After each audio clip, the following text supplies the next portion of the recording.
Hello everyone, बहुत बहुत स्वागत है दोस्तों एक बार फिर से आप सभी को योर स्टडी क्लासेज में। तो दोस्तों आज की इस वीडियो में फाइनली हम क्लास 10 सामाजिक विज्ञान के एक महत्वपूर्ण वायरल बहुविकल्पी प्रश्नों के बारे में बात करने वाले हैं। तो दोस्तों देख सकते हैं आज की इस वीडियो में सामाजिक विज्ञान के एक वायरल महत्वपूर्ण बहुविकल्पी प्रश्नों के बारे में बात करने वाले हैं। तो दोस्तों इस वीडियो में 40 से 50 बहुविकल्पीय प्रश्नों का संग्रह होने वाला है।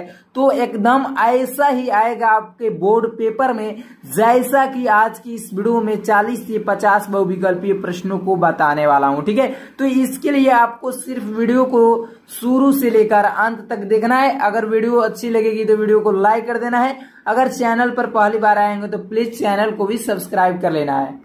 तो देख सकते हैं जो आपका पहला बहुविकल्पी प्रश्न है, भारतीय संविधान की 8वीं अनुसूची में कितनी भाषाओं का समावेश है? इसके 4 विकल्प है 20, 22, 24, 26।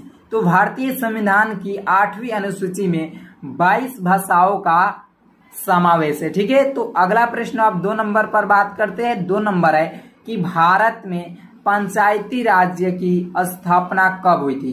भारत में पंचायती राज्य की स्थापना कब हुई थी? 1980 में, 1990 में, 1992 में कि 2004 में? तो भारत में पंचायती राज्य की स्थापना 1992 में हुई थी। किस सन में हुई थी? तो 1992 में भारत में पंचायती राज्य की स्थापना हुई थी। ठीक है, अब अगला प्रश्न 3 नंबर पर बात कर रहे हैं। 3 नंबर प्रश्न है कि निम्नलिखित में से किसमें महिलाओं के लिए आरक्षण सुनिश्चित है?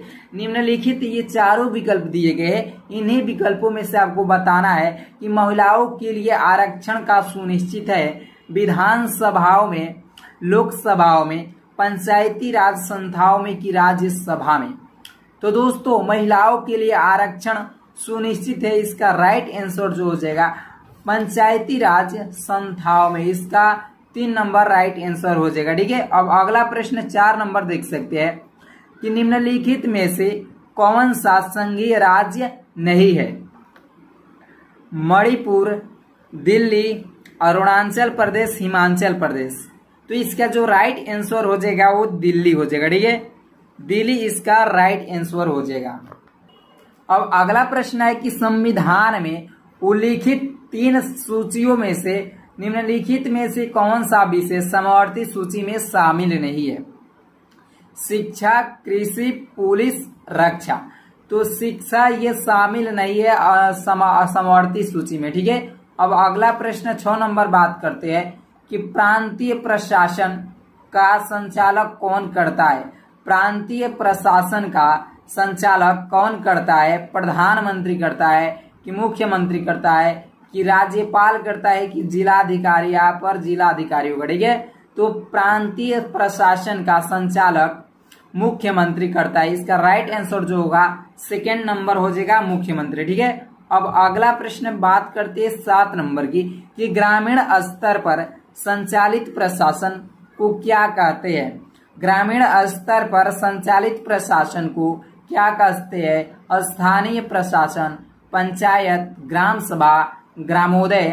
तो ग्रामीण स्तर पर संचालित प्रशासन को स्थानीय प्रशासन कहते हैं। इसका राइट आंसर जो हो जाएगा 1st इसका राइट आंसर हो जाएगा। ठीक है, अब अगला प्रश्न बात करते हैं कि भारत में कुल कितने संघीय राज्य हैं?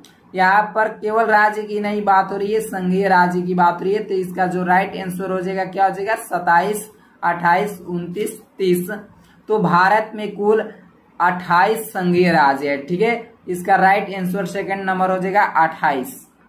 अगला प्रश्न है कि काले दस्ताने और बंदी मुठिया, काले दस्ताने और बंदी मुठिया किसकी प्रतीक थी? काले दस्ताने और बंदी मुठिया किसकी प्रतीक थी? क्रोध की, शांति की, अश्वेत शक्ति की कि खुशी की?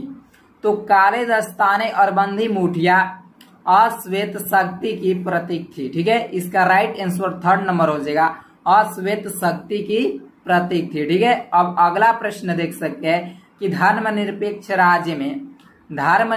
राज्य में उसके आगे क्या हो सकता है? धर्म का कोई स्थान नहीं, एक राष्ट्र एक धर्म में विश्वास, एक राष्ट्र एक धर्म में विश्वास, केवल बहुसंख्यक वर्ग के धर्म को मान्यता, सभी धर्मों को समान समझना। तो धर्मनिरपेक्ष राज्य में सभी धर्मों को समान समझना, यही इसका राइट आंसर 4 नंबर हो जाएगा। ठीक है, अब अगला प्रश्न देख सकते हैं कि भारत में यहाँ औरतों के लिए आरक्षण की व्यवस्था है। भारत में यहाँ औरतों के लिए आरक्षण की व्यवस्था है। लोकसभा, विधानसभा, पंचायती राज, मंत्रिमंडल। तो भारत में औरतों के लिए आरक्षण की व्यवस्था है। इसका राइट आंसर हो जाएगा 3rd नंबर, पंचायती राज्य व्यवस्था। ठीक है, इसका राइट आंसर पंचायती राज्य व्यवस्था हो जाएगा। अब अगला प्रश्न देख सकते हैं कि नेपाल में लोकतंत्र की स्थापना हुई। नेपाल में लोकतंत्र की स्थापना हुई थी सन 2005 में, 2006 में, 2008 में कि 2015 में। तो नेपाल में लोकतंत्र की स्थापना सन 2005 में हुई थी। इसका राइट आंसर फर्स्ट हो जाएगा 2005। ठीक है, अब अगला प्रश्न है कि नर्मदा बचाओ आंदोलन किससे संबंधित है। नर्मदा बचाओ आंदोलन किससे संबंधित है? सतलज बांध, हीराकुंड बांध, नागार्जुन बांध की सरदार सरोवर बांध।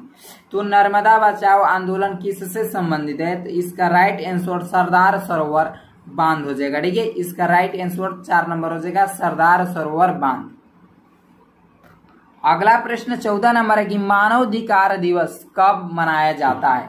मानव अधिकार दिवस कब मनाया जाता है? 10 दिसंबर, 5 सितंबर, 14 नवंबर की 15 अगस्त।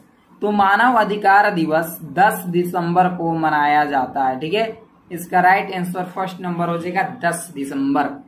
अब अगला प्रश्न है 15 नंबर कि लोकतंत्र शासन अन्य व्यवस्थाओं से समांतर है कि बेहतर है कि बेकार है कि कुछ नहीं है?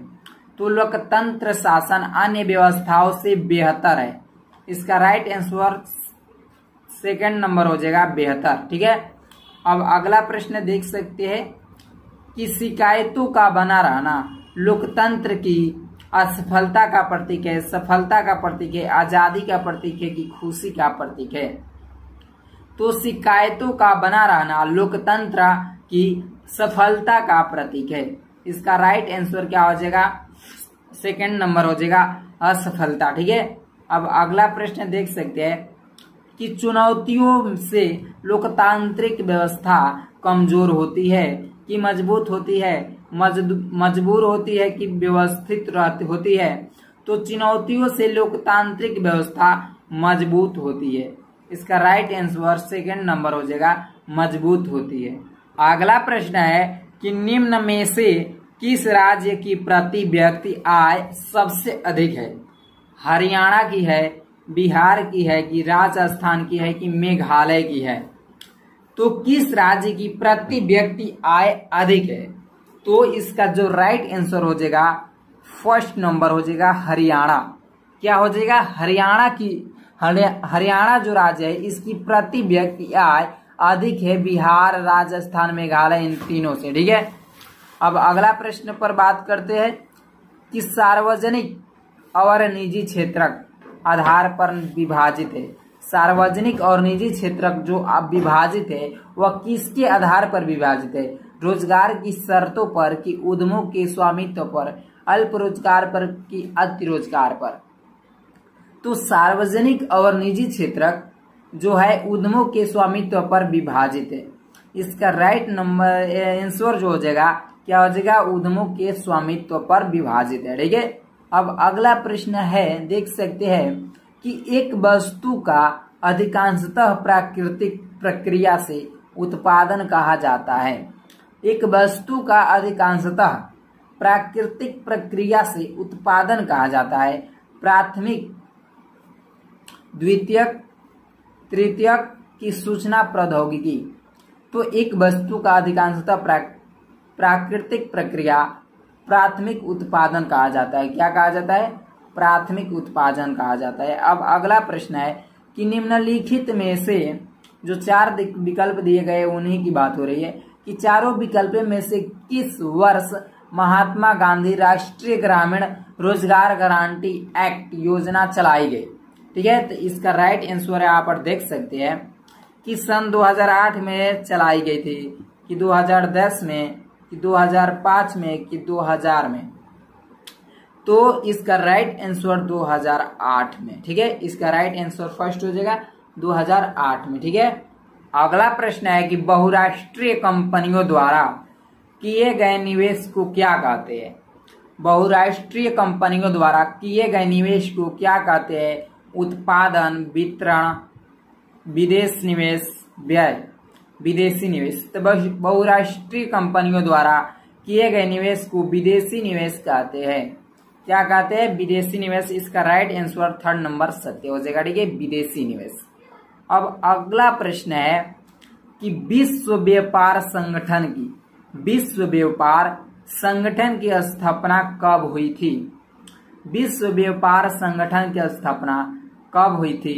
1 जनवरी 1993 में, कि 1 जनवरी 1995 में, 1 जनवरी 1990 में, कि 1 जनवरी 1985 में। तो विश्व संगठन व्यापार संगठन की स्थापना हुई थी, वो सन है आपका 1 जनवरी 1993 में। इसका राइट आंसर हो जाएगा 1 जनवरी 1985 में, ठीक है। 1 जनवरी सन 1985 इसका राइट आंसर हो जाएगा। अब अगला प्रश्न पर बात करते हैं कि विदेशी व्यापार किनके मध्य होता है। विदेशी व्यापार होता है वो किनके मध्य होता है। 2 देशों के मध्य होता है, कि 2 प्रदेशों के मध्य, 2 नगरों के मध्य, कि 2 गांवों के मध्य। तो विदेशी व्यापार तो होगा वो दोनों देशों के मध्य ही तो व्यापार होगा। इसका राइट आंसर हो जाएगा फर्स्ट, 2 देशों के मध्य तो होगा विदेशी व्यापार होगा। अगला प्रश्न है कि निम्नलिखित में से कौन उत्पादन का साधन है। पूंजी, लाभ, सेवाएं, कर। तो पूंजी क्या है, उत्पादन का साधन है। पूंजी क्या है, उत्पादन का साधन। इसका राइट आंसर फर्स्ट हो जाएगा, पूंजी जो है उत्पादन का साधन है। अगला प्रश्न है कि विश्व व्यापार संगठन की स्थापना कहाँ हुई थी। विश्व व्यापार संगठन की स्थापना कहाँ हुई थी। न्यूयॉर्क में, वाशिंगटन में, जेनेवा में, कि ऑस्ट्रेलिया में, कि ऑस्ट्रेलिया में। एक बार शुरू से देख लीजिए, न्यूयॉर्क में, कि वाशिंगटन में, जेनेवा में, कि ऑस्ट्रेलिया में। तो विश्व व्यापार संगठन की स्थापना हुई थी वो जेनेवा में हुई थी। जेनेवा इसका राइट आंसर याद कर लो, जेनेवा।